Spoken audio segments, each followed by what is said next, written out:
پھر آپ نے دیکھا کہ بہاولپور میں کنونشن تھا، بہاولپور کی کنونشن کی فوٹیج آپ کے سامنے ہے، آپ نے دیکھا کہ پچھلی صفیں خالی تھیں، لوگوں میں وہ جوش و خروش نہیں تھا۔ آج ملتان میں ہے، ملتان میں پورے گرد و نواح کے اضلاع، صرف ملتان نہیں، خانیوال سے لوگوں کو بلایا گیا ہے، بہاڑی سے لوگوں کو بلایا گیا ہے، لودھرا سے لوگوں کو بلایا گیا ہے، اور ملتان شہر اور ضلع سے بھی لوگوں کو دعوت دی گئی ہے۔ تو یہ ایک ڈویژن کا، پورے ملتان ڈویژن کا کنونشن ہے۔ لیکن میں عرض کروں، لوگ آ جائیں گے، جو ٹکٹ کے خواہش مند ہیں لوگ، وہ بھی لوگوں کو لے آئیں گے، لیکن لوگ دیانتداری سے کہہ رہا ہوں بد دل ہیں۔ نون لیگ کا کارکن مایوس ہے، بد دل ہے۔ بہت شکریہ مخدوم شاہ محمود قریشی صاحب، آپ نے وقت نکالا۔ ناظرین یہاں بریک لیتے ہیں، بریک کے بعد جب واپس آئیں گے پیپلز پارٹی کے مرکزی رہنما جناب چودھری قمرالزمان کارا صاحب ہمارے روبرو ہوں گے۔ Stay with us. Welcome back ناظرین، بریک پر جانے سے پہلے ہم بات کر رہے تھے senior vice chairman P T I Makhdoom Shah Mahmood Qureshi صاحب سے، پی ٹی آئی کا پرسپیکٹیو انہوں نے دیا۔ آگے بڑھتے ہیں اور اس وقت ہمارے روبرو ہیں وزیر اعظم کے معاون خصوصی پیپلز پارٹی کے مرکزی رہنما چودھری قمرالزمان کارا صاحب۔ کارا صاحب بہت شکریہ، آپ نے وقت دیا۔ یوم جگدیشتی کشمیر کے فنکشن پر وزیر اعظم نے کہا کہ قوم متحد ہے اور بھارت میں خوف ہوگا، کیا واقعی قوم متحد ہے؟ پراجا صاحب، جنرلی یہ بات درست ہے کہ کشمیر کا ایشو ہو یا پاکستان کے عوام کی سیکیورٹی ایشوز ہو، اس پہ ساری قوم متفق ہو جاتی ہے۔ بدقسمتی سے عمران خان صاحب اس رویے کو لے کے نہیں چل رہے، بلکہ وہ ہر معاملے میں اپنا ہی ایک نظریہ لے کے چل پڑتے ہیں اور اپنے مخالفین کے لیے دشمنی میں، یعنی مخالفت کو وہ دشمنی میں کنسیڈر کر لیتے ہیں، جو کہ مناسب رویہ نہیں ہوتا۔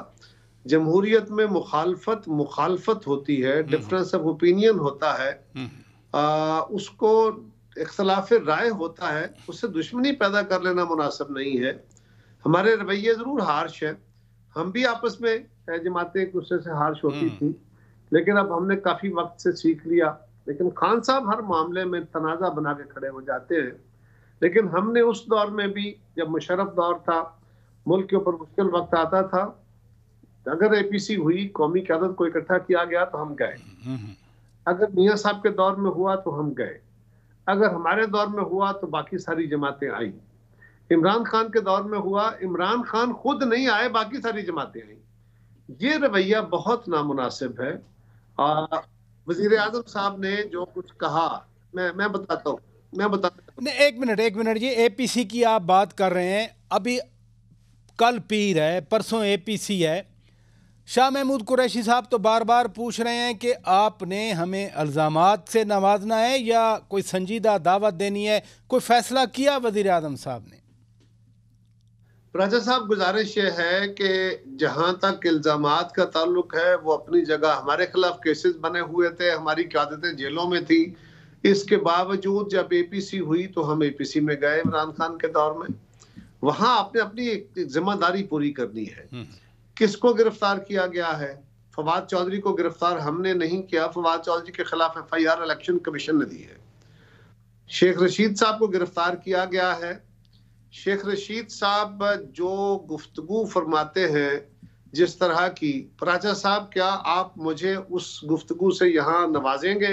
وہ لفظ آپ مجھے فرمائیں گے کہ آپ مجھے کہہ دیں، کہہ لیں گے؟ اور نہیں جی، سوال ہی پیدا نہیں ہوتا۔ شاہ محمود صاحب مجھے کہہ لیں گے؟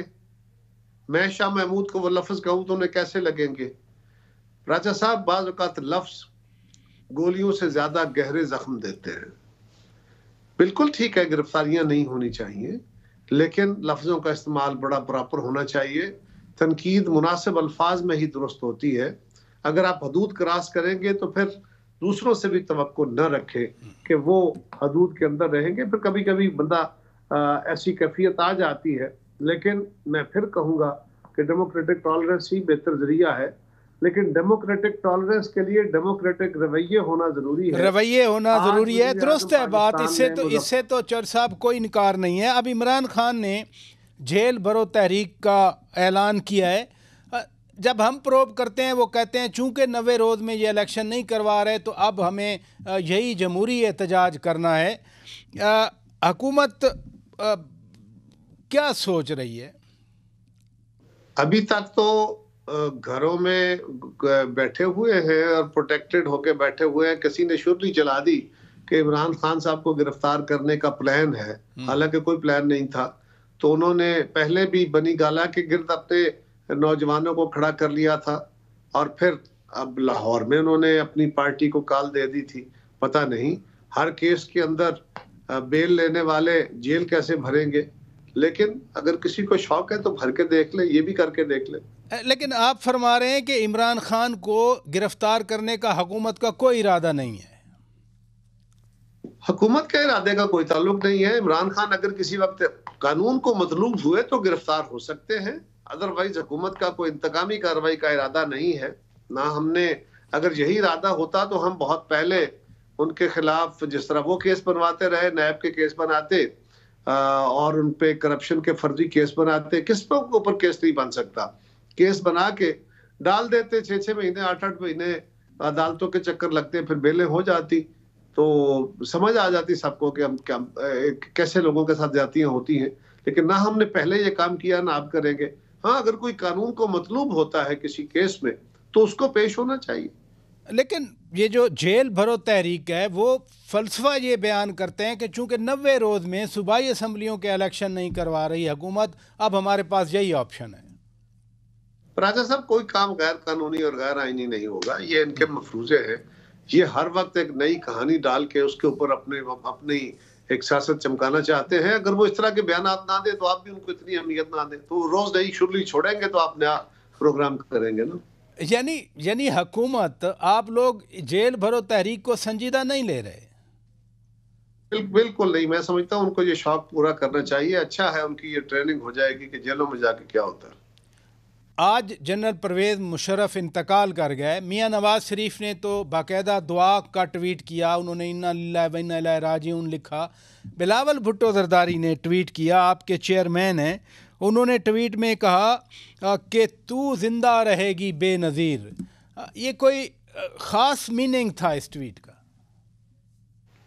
دونوں ٹویٹس اپنے اپنی جگہ اہمیت کے حامل ہیں. یقیناً دنیا سے جانے والے کے لیے انا للہ و انا الیہ راجعون ہی پڑھنا چاہیے. پڑھا ہے انہوں نے، اچھا ہے. یہی ہماری بھی دعا ہے. چلے گئے دنیا سے، ان سے بڑے اختلافات تھے، شدید اختلافات تھے، لیکن یہ لمحہ فکریہ ہے ہم سب کے لیے. پراجا صاحب، یہ زندگی بڑی عارضی ہے. اقتدار بڑے بےمانی ہوتے ہیں، عارضی ہوتے ہیں. جس کو یہ گھمنڈ ہو جاتا ہے نا، میں بڑا طاقتور ہوں، میں بڑا ذہین ہوں، میں بڑا فتین ہوں، اس کو یہ بھی شک ہوتا ہے کہ میں نے تو مرنا ہی نہیں ہے، میں نے تو بوڑھا ہی نہیں ہونا، میری تو سیاست ہی ختم نہیں ہونی، میرا تو اقتدار ہی سدا رہنا ہے. یہی واہمے اور ابہام ہوتے ہیں جو انسان کو ڈی ریل کر دیتے ہیں. جو بندہ پٹڑیوں سے اتر جاتا ہے وہ یہی قسم کے واہمے ہوتے ہیں. بہرحال زندگی تو ہر کسی کی جانی ہے. چوہدری صاحب، یہ فرمائیے کہ مسلم لیگ نون اب بیانیہ بنا رہی ہے. مریم نواز شریف صاحبہ نے آج بھی ملتان کے جلسے میں یہی بات کی. رانا ثناء اللہ وزیر داخلہ ہیں، وہ کل کہہ رہے تھے کہ جنرل باجوہ صاحب اور جنرل فیض حمید صاحب آخری دن تک عمران خان کے لیے سہولت کاری کرتے رہے. ادھر سے الزام عمران خان بھی جنرل باجوہ پہ دیتے ہیں. اس کے بارے میں میرے پاس تو کوئی خبر پراچا صاحب نہیں ہے. اس کی بہتر وضاحت تو رانا صاحب ہی کر سکتے ہیں. نہیں، چونکہ آپ کابینہ میں بیٹھتے ہیں، کوئی حکومت کی پالیسی ہے یہ؟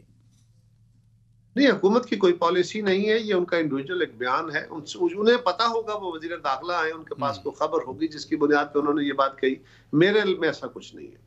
بہت شکریہ. چودھری قمر زمان کائرہ صاحب پیپلز پارٹی کا پرسپیکٹیو دے رہے تھے. ناظرین، بریک لیتے ہیں، بریک کے بعد واپس آئیں گے. اعجاز الحق صاحب سینئر سیاستدان ہمارے روبرو ہوں گے. Stay with us. Welcome back ناظرین، آپ روبرو پروگرام دیکھ رہے ہیں. آگے بڑھتے ہیں اور اس وقت ہمارے روبرو ہیں مسلم لیگ ضیاء کے سربراہ سینئر پولیٹیشین جناب اعجاز الحق صاحب. بہت شکریہ اعجاز الحق صاحب، آپ نے وقت دیا. آج جنرل پرویز مشرف انتقال کر گئے، ایک عہد ختم ہو گیا، کیا کہیں گے آپ؟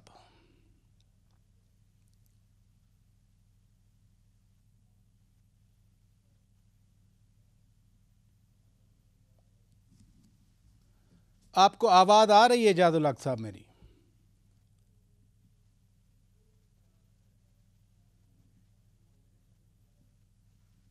جی جی جی جی آپ کو آواز آ رہی ہے جاد الحق صاحب میری؟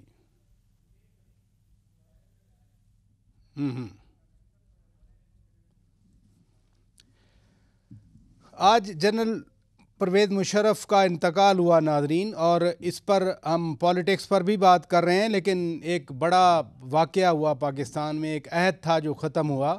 جنرل پرویز مشرف نے جس طرح ملک پر حکومت کی 99 سے لے کر وہ اقتدار میں رہے۔ اعجاز الحق صاحب، آپ مجھے سن سکتے ہیں؟ جی جی بالکل آواز آ رہی ہے۔ آج جنرل پرویز مشرف کا انتقال ہوا، ایک عہد ختم ہو گیا، کیا کہیں گے آپ؟ انا للہ و انا الیہ راجعون۔ آخری دن تو انہوں نے بڑے مشکل سے گزارے بیماری کے اندر، جب پاکستان سے وہ چلے گئے تھے۔ ان کا دیکھیں، وہ ایک حادثاتی طور پر ان کو ٹیک اوور کرنا پڑا تھا، جب آپ کو معلوم ہے کہ اس کا بیک گراؤنڈ کیا تھا۔ لیکن جنرل پرویز مشرف نے پہلے 3 سال تو، کیونکہ جب وہ آئے تھے بڑے مشکل حالات تھے، پاکستان نے اٹامک کیا تھا 98 کے اندر، 99 اکتوبر میں کو ہو گیا تھا، پاکستان کے معاشی حالات بڑے خراب تھے، اور پاکستان تھوڑا سا آئسولیٹڈ بھی تھا انٹرنیشنلی اس وقت۔ جی جی۔ پھر جنرل پرویز مشرف نے جب ٹیک اوور کیا تو انہوں نے بڑا، میں سمجھتا ہوں کہ پہلے 3 سال تو بہت اچھے گزارے، ایک اچھی ٹیم لے کر آئے پالیٹکس کے اندر، انہوں نے بالکل مداخلت نہیں کی، اور پھر ہمارے سپیریئر کورٹ نے انہیں نظریہ ضرورت کا ایک مرتبہ پھر 3 سال دیے، اور 3 سال کے ساتھ یہ بھی کہا کہ آئین میں بھی ترمیم کرنا چاہتے ہیں وہ آپ کر سکتے ہیں۔ جی جی۔ تو یہ ایک منفرد یعنی کہ تھا طریقہ کار جو تھا، اور انہوں نے پھر چیف مارشل اور ایڈمنسٹریٹر بننے کے بجائے چیف ایگزیکٹو کا ہوتا اپنے لیے چوز کیا۔ تو انیشلی تو ایک اچھی ٹیم وہ لے کر آئے تھے، لیکن جب انہوں نے 2002 کے الیکشنز کروائے، اس الیکشنز کے بعد جب پھر وہ ایک دفعہ پھر آئی جی آئی طرز کا معاملہ کافلی کی صورت میں سامنے آیا، تو اس میں پھر ان کو بہت سے کمپرومائزز کرنے پڑے۔ جن لوگوں کے خلاف کیسز ہو رہے تھے اس پہ انہیں کمپرومائز کرنا پڑا، کچھ لوگوں کو ساتھ ملانے کے لیے۔ 2002 کے الیکشن سے پہلے انہوں نے امریکہ کے ساتھ اتحادی بنے، وہ پاکستان کو وار آن ٹیرر میں انہوں نے اتحادی قرار دیا۔ اب عمران خان اس پالیسی پہ تنقید کرتے ہیں کہ پاکستان کو غیروں کی جنگ میں جھونک دیا گیا۔ آپ نے چونکہ مسلسل ان کے ساتھ کام کیا تھا، جنرل پرویز مشرف کے ساتھ، آپ کیا دیکھتے ہیں اب جب کہ ہم 21-22 سال کے بعد، اگر if we look down the road؟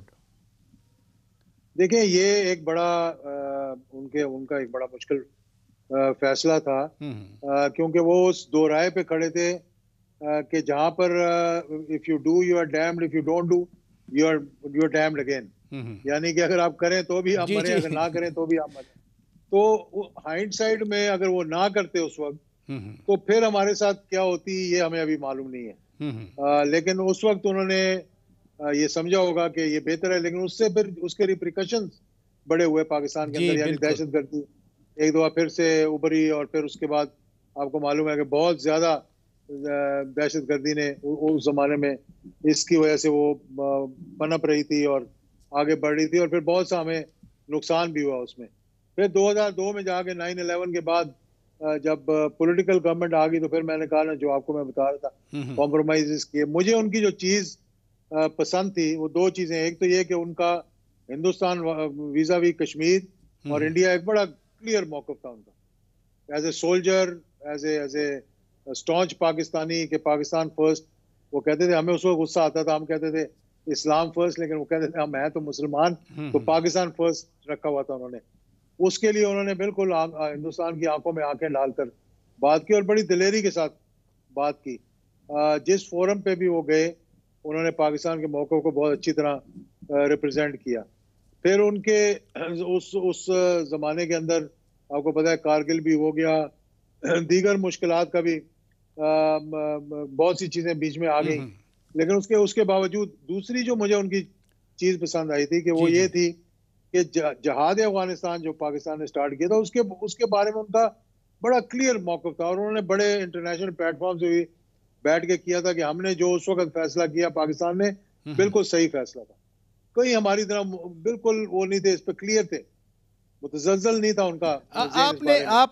آپ نے بڑی ایک بات کی کہ 98 میں جو نیوکلیئر سینکشنز لگی تھیں نیوکلیئر ریلیٹڈ، پھر 99 میں ڈیموکریسی ریلیٹڈ سینکشنز لگی تھیں، پاکستان مشکلات میں تھا. پاکستان اب بھی مشکلات میں ہے. اوپر سے عمران خان نے اب کہا کہ جیل بھرو تحریک کا آغاز کر رہے ہیں. یہ کیا اثرات آپ دیکھتے ہیں اس کے؟ دیکھیں، یہ سیاست کے اندر آپ بہت سے ایسے بیانات دیتے ہیں جو کہ آپ کا مقصد نہیں ہوتا، وہ ڈرانے دھمکانے کے لیے ہوتا ہے، وہ یہ نہیں ہوتا. دیکھیں، جیل بھرو تحریک تو چلی تھی جب تھا نظام مصطفیٰ کی تحریک تھی، وہ ایک واحد تحریک تھی میں نے دیکھا جو پاکستان کے اندر، جس میں واقعی جیلیں بڑھی 1977 میں جب وہ تحریک چلی تھی. ہر مسجد سے لوگ نکلتے تھے اور جیلیں بھرتے تھے. اب دیکھیں نا، کوئی آپ وائلیٹ کریں گے کسی چیز کو، کوئی دفعہ کچھ توڑیں گے تو پھر ہی آپ کو جیل میں بھیجیں گے نا. آپ اس چوک پہ کھڑے ہو کے تو نہیں کہہ سکتے کہ مجھے جیل میں بھیج دیں تو وہ آپ کو جیل میں بھیج دیں گے. اتنا آسان نہیں ہے یہ معاملہ کرنا. لیکن دیکھیں، یہ حکومت کا کام ہوتا ہے. اس وقت پاکستان ایک بڑے مشکل دور سے گزر رہا ہے. میں یہ بار بار بات کرتا ہوں کہ یہ سیاست لیکن حکومت نے میاں شہباز شریف وزیر اعظم پاکستان کی ابھی منگل کو اے پی سی ہے، کل جماعتی کانفرنس ہے، دعوت تو دی ہے عمران خان کو، آنا چاہیے پی ٹی آئی کو. انہوں نے اپنے دیکھیں نا، ان کو تو گولی لگی ہوئی ہے، وہ تو گھر سے باہر ہی نہیں نکلے 2-2.5 مہینے سے. انہوں نے نامزد کر دیا کہ یہ میری طرف، ہماری جماعت کی طرف سے یہ لوگ آئیں گے. تو میرا خیال ہے کہ حکومت کو دل بڑا کر کے ان کو نہیں کوئی نامزدگی سرکاری طور پر آفیشلی تو کسی کا نہیں بتایا گیا. وہ تو شاید ٹونٹ تھا کہ شیخ رشید اور آدم سواتی جائیں گے. ان کے 2 ساتھی ہیں، شیخ رشید صاحب ان کے ساتھی ہیں، ان کے ساتھ کھڑے ہوئے ہیں، بڑا دلیری کے ساتھ کھڑے ہوئے تھے. یہاں تک ساتھ کھڑے ہوئے تھے کہ آخر ان کو جیل میں ڈالنا پڑا. اور آدم سواتی بھی ان کے ساتھی ہیں جنہوں نے مشکل وقت میں ان کے ساتھ کھڑے رہے، اور ان کے ساتھ جو کچھ ہوا وہ آپ کے سامنے ہے. تو اگر انہوں نے، میرا نہیں خیال کہ وہ اس بارے میں کوئی ٹونٹ کریں گے. اگر وہ اپنے ساتھیوں کے بارے میں وہ ٹونٹ کریں گے، اس کا مطلب کہ وہ پھر فیر بات نہیں ہے. ویسے بھی میں سمجھتا ہوں کہ دیکھیں، یہ سارے اقدامات کرنے کے لیے، ایک کنسنسس ایوالو کرنے کے لیے آپ کو ایک ماحول پیدا کرنا پڑتا ہے. ایگزیکٹلی وہ ماحول آپ پیدا کریں، اور یہ کام ہوتا ہے حکومت کا، یہ اپوزیشن کا کام نہیں ہوتا. یہ حکومت کا کام ہوتا ہے کہ وہ بجائے اس کے کہ ایک دوسرے کے خلاف تشدد امیز گفتگو، حکومت میں بیٹھ کے یہ باتیں کرنا، یہ بالکل آپ نے درست فرمایا، بالکل درست فرمایا کہ ماحول بننا چاہیے، ایک دوسرے کے خلاف باتیں نہیں ہونا چاہیے. صدر مملکت ڈاکٹر عارف علوی صاحب مفاہمت کی کوششیں کرتے رہے، بالآخر مایوس ہو گئے. آپ کی بھی بہت ساری ملاقاتیں ہوئیں جناب عمران خان کے ساتھ.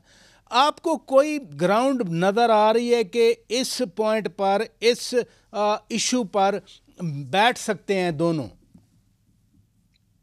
دیکھیں، اس وقت تو سب نے اکٹھے بیٹھنا ہے نا. میرا خیال میں ہر سٹیک ہولڈر کا یہ فرض بنتا ہے کہ وہ بیٹھ کر دیکھیں کہ ملک کو جو یہ مسائل ہیں، جیسے اے پی ایس کے بعد سب اکٹھے بیٹھے تھے، کئی لوگوں کے اختلافات بھی تھے، اس کے باوجود وہ اکٹھے بیٹھے تھے.